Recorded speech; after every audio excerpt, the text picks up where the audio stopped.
And I'm delighted that Brian joins us here at Intercom HQ here in Dublin. Brian, thanks very much for joining us. No problem. First of all, for anybody that's, I suppose, been hiding under some sort of technological rock over the past couple of years, what does Intercom do? Intercom, well, our mission is to make internet business personal. So I think the best way to think about it is if you go back 15, 20 years, businesses were by default quite personal. You had your coffee shop, you had your hardware shop.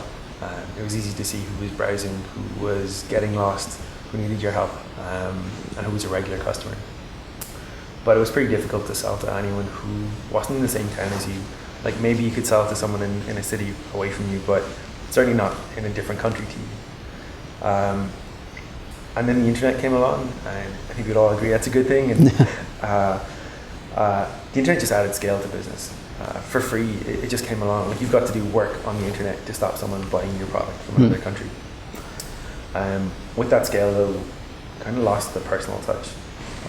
We lost the ability to know who your customers are, to see who's struggling, to see who needs help, and to see who's like a regular customer. And that's the gap we're trying to close.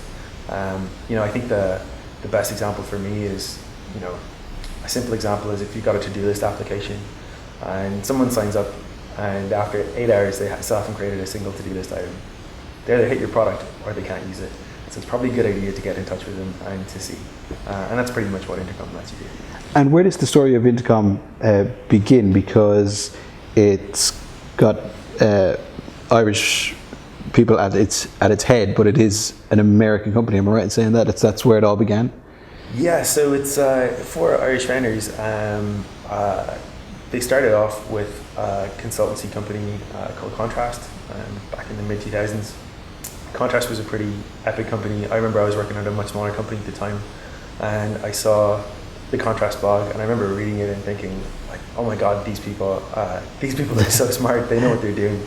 I'd love a job there. That's what I thought. And I was actually looking to change jobs at the time, and I read the Contrast blog, and I thought, there's no way I'm good enough to work there. So I just went and worked at Amazon instead. And I kind of slightly regret that decision, maybe a little bit. But through the consultancy, in kind of a 37 signals model, they funded their own company called Exceptional. It was like an error tracking application. It's kind of the first of its kind, actually. And there's I guess a pretty interesting history behind it. It worked quite well, but it was around the time, like 2009, 2010, when it was becoming really common for Rails applications to be known for like scaling problems. The Twitter fail whale was pretty big at the time. So Exceptional had some scaling problems due to its popularity, and Des mentioned whenever there was an outage, he'd have to go to PayPal, export the list of people who'd paid them, filter out people who'd unsubscribed, upload it into MailChimp, then in MailChimp mail everybody to say, hey, I'm really sorry about this problem. And he told me about a response he got once saying, this is the 4th time you've emailed me, and I don't know what your product is, I don't know what it does, and it seems to be down all the time.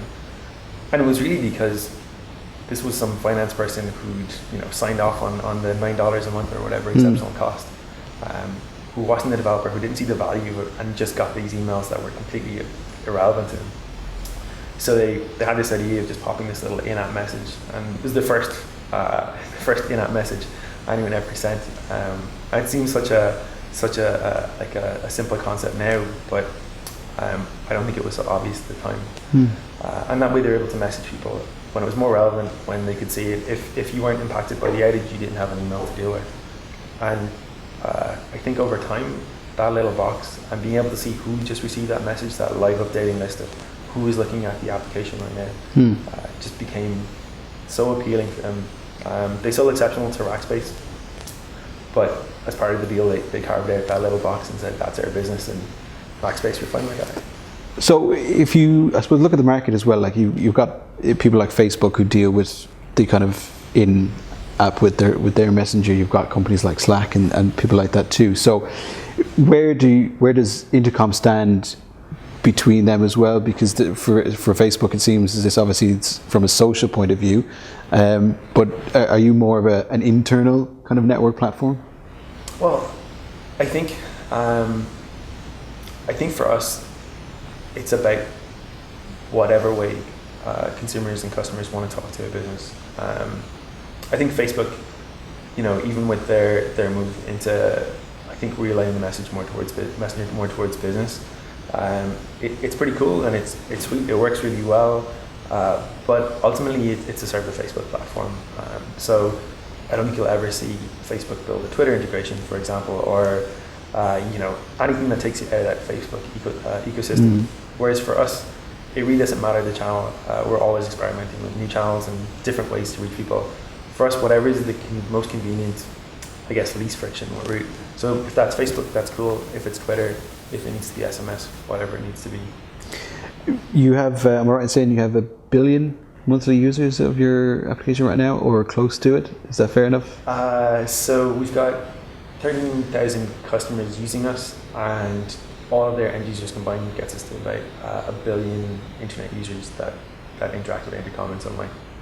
So does that mean that you are competing with somebody like the Facebooks and so on, or are you trying to develop and create your own niche within that market? Because as you say, there are differences between what you're doing and what they're doing. I think our mission is different from Facebook's mission when it comes to that. Our mission is straight up to make internet business personal, and for us that gives us a pretty broad scope. Facebook's mission is also to connect people, but through the Facebook platform. So I think that gives them some focus to some extent, but it does narrow down what they're trying to do. So I think it is a different sort of and it also solves a very real world problem, because as more and more companies go online, as more of them sell online, etc., the question mark over whether you can provide the after service comes with that too. In other words, if I order something from a certain company, can I actually get to talk to somebody from that certain company if something goes wrong, if I have a problem with the product or something like that? That's a big problem right now. Yeah, it's a really important one for us. I think to some extent we don't sell it well enough to our customers even. I think it's a bit of a mindset change. So, for example, we've launched a new messenger, which is really slick, and I'm a big fan. And in that messenger, names and faces are just all over it, and we've done a whole lot to make it more personal. So we make it really easy to add a bio to say who you are, to link to your LinkedIn profile, your Twitter profile. And it's not really to get you more Twitter followers, it's just to show that you're a real person. We had an event in Olympia a few months back, and we've been running our new messenger on our own website at the time, and a guest came along. He actually flew in from, I think, Finland, lost his ticket, and just got in contact with us through the website, just through Intercom, to say, hey, can you help me out? And the guy who answered him is a guy called Tom Richards. He's one of our group PMs. He's an incredibly smart man.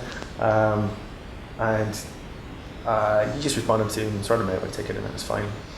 And then after the event, we're just in the bar grabbing some beers, and this guy mentioned that, kind of casually mentioned, oh, it was really great using Intercom today. I got my ticket sorted, and it was some guy called Tom. It was like probably some big profile or something, and Tom was standing behind him, and he just didn't realize that it was. Excuse me. Exactly. This is a real person, and so I think it's really common. If you browse the web these days, you get those little pop-ups. Talk to us. That's right. Yeah. Stock photography of someone in a little headset, and like exactly. And we really want to change that. I think even. In my opinion, I think even like the less professional headshots and the little phone selfies on your admin profile, just on the profile that people see when they talk to you, just helps people trust you more. It's a real person. It's not some outsourced help. You're going to talk to the person who's actually building this. Absolutely, yeah. And speaking of that as well, this is where you actually build the product here in Dublin. So explain to us a little bit about what kind of work goes on a constant basis as well. Is there a constant reassessment of, I suppose, the back-end system and how it works and how you're developing it? Or do you say this is our product now and this is where it's going to be in 2 years' time, or how does it work? Yeah, I guess one thing that was a surprise to me coming to Intercom from a whole bunch of other companies was the level of autonomy that teams work on. So on the Intercom platform, we saw a whole bunch of different products. And each one of those products is designed and built by a single team, a single group of people. So it's quite a mixed group of disciplines. We'll have research, analytics, design, engineering, product design, and it's really up to the team to figure out how they're going to take their product and what direction to take it. So at a company level, we'll set a strategy. We want to target these customers. We want to take our business in this direction. But then it's up to teams to interpret that and to decide how they want to, what that means for them and their business. And we kind of do think of it like that as a smaller businesses inside. We're pretty transparent internally with numbers, and teams can see how they're doing. Not to make teams compete with each other, but there is, I think, a big satisfaction when you have an idea, you work with a bunch of other smart people to turn it into a real thing, and it makes a graph with the y-axis in dollars go up. Like that's a very satisfying thing to do. And when you kind of have that pipeline that comes with, building products as well, do you have an idea as to what kind of process is involved in terms of this is going to be released now, and then 4 months after that it's that, and then that, or do you kind of mix and match as to how the product is actually growing itself, so you can react more to what the customer needs? It's a little bit of both, to be honest. When a team is figuring out what they're going to spend their maybe next 6 weeks to 6 months on, they'll break it down quite clearly in terms of how much time they want to spend inventing and how much time they want to spend iterating. And for a lot of iteration, we can just research quite quickly. We can beta test. A lot of our customers are very willing to be beta participants and try out our cool, shiny new stuff, even if sometimes we do take it away from them. And so for that, we tend to move quite fast. For the bigger things, where we're going to go away and do something and then produce our version of a solution to a problem, that does take a bit longer, and that takes a bit more planning. Is there also an element of cutting something else, cutting something out when it looks like it's not going to work, or it's not going to work for now because the system isn't there? Is there an element of, I suppose, teaching teams or getting teams to understand that, to stop wasting your time on something that's not going to work right now? Yeah, I think there's a bunch of examples. We're definitely not afraid to kill things and to just pull them out of the product. And sometimes pulling things out is the right call, and sometimes it goes bad for us. I think my favorite example is we used to have this map view. So back when Intercom was like 6 people in a room in a shonky office somewhere on the north side, someone just one afternoon decided, we'll put in a map and show you where all your users are in the world, and just simple Google Maps integration. And it sat on this tab completely unloved. If you looked at the usage metrics, it was pretty low. People didn't use it very often, but there was, I suppose, the one anomaly in the data was that pretty much all customers used it at some point. So we kind of figured, maybe this is just people experiment, click the thing, and never come back to it, even though the data didn't quite line up for that. So we killed it, and we took it out, and then we got this flood. This flood of where did my maps go? What's happened? And we found out that the reason people were using it wasn't to actually see where their customers were, but it was to put into like their pitch decks and to show at conferences to say, my startup is a real thing. We've got customers in 100 cities all around the world. I'm a viable company. You should, you can trust me. And that heavily influenced how we put it back. Actual mapping resolution wasn't important. We had a nice stylized map now that's in a way a lot less functional than Google Maps, but looks really good in a slide deck. And you've got your offices here in Dublin, but of course you've got offices in San Francisco as well. If Dublin is, I suppose the product line or the development side of it, what does San Francisco offer to the company? What's its main role? So San Francisco is HQ, and I think any serious company needs to be in San Francisco. Any serious software company, at least. So San Francisco is where our sales and marketing happens, and we have a small engineering team there as well that look after our essentially a growth. All the steps that you take before you punch in your credit card details into Intercom, and then stuff like our billing after that. So Dublin is purely product. We just look after the product side, and all decisions related to product are made in Dublin. And of course, what comes with that as well is venture capital and investment and going after those kind of things as well, which you've done quite a lot of over the past number of years, and obviously we'll look to do again. So, in that case, is there a because I've often wondered this when a company scales as quickly as you have, is there a team just set aside to kind of go after venture capital and investments, or is it simply a case of you go after it when you need it and that's it? Yeah, I think for us, we're pretty focused on our mission and whatever we need to hit our mission. So I think where we're at now is that we've built up our funding, and we're just pretty much head down now and 100% focused on building out our product. Certainly from talking to Owen, our CEO, securing funding is a full-time job. Absolutely, yeah. I don't envy the work he has to do there. But yeah, right now we're 100% focused purely on the mission and building out that product. And does that make it easier or more difficult, because you know you've got the money, but then you've got people who are effectively shareholders or investors within the company too, that you've got to answer to after that as well. So there's a pro there and perhaps a con there as well. How does the company see that? I think we've been quite lucky in how in the investors we've got. We have Owen and Des on the board, and we have then some folks who've invested in us, but largely it's up to us. I think we're trusted quite a bit, and I think we've earned that trust, to be honest. I think our numbers kind of speak for that, and yeah, I don't think anyone feels a particular obligation. Everybody's quite focused to really get the job done. Absolutely, yeah. So what's next for Intercom? What can we expect to see from you guys over the next 12 to 18 months?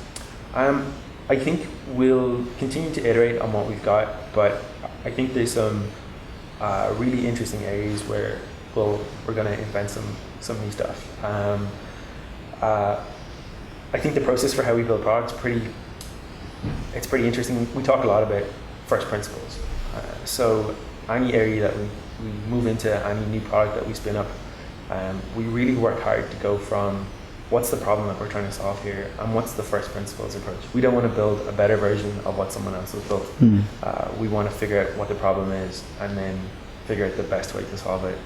So there's some pretty exciting new parts of the product that'll come along soon enough. And I think even in terms of beams and strands throughout the product, I'm expecting some pretty big and exciting changes. We've always been pretty heavily influenced by consumer software. We don't see ourselves as competing with other enterprise grade software. We very much see ourselves as consumer grade software that just happens to be targeting a business. And can you shed some light on perhaps what some of those new products might be, per chance? I don't think you'll have to wait long to find out. Okay, cool. Yeah. If people want to find out more about Intercom, what you guys do, and perhaps maybe even how they can, I suppose, tap into it and use it themselves, where can they do that? Intercom.io. Intercom.io is the website. Absolutely fantastic. Thank you very much for joining us, and it's been a pleasure to come and talk to such a fantastic company as well, and with so many Irish people involved and Irish people at the head of it as well. So thanks very much. Thanks a lot.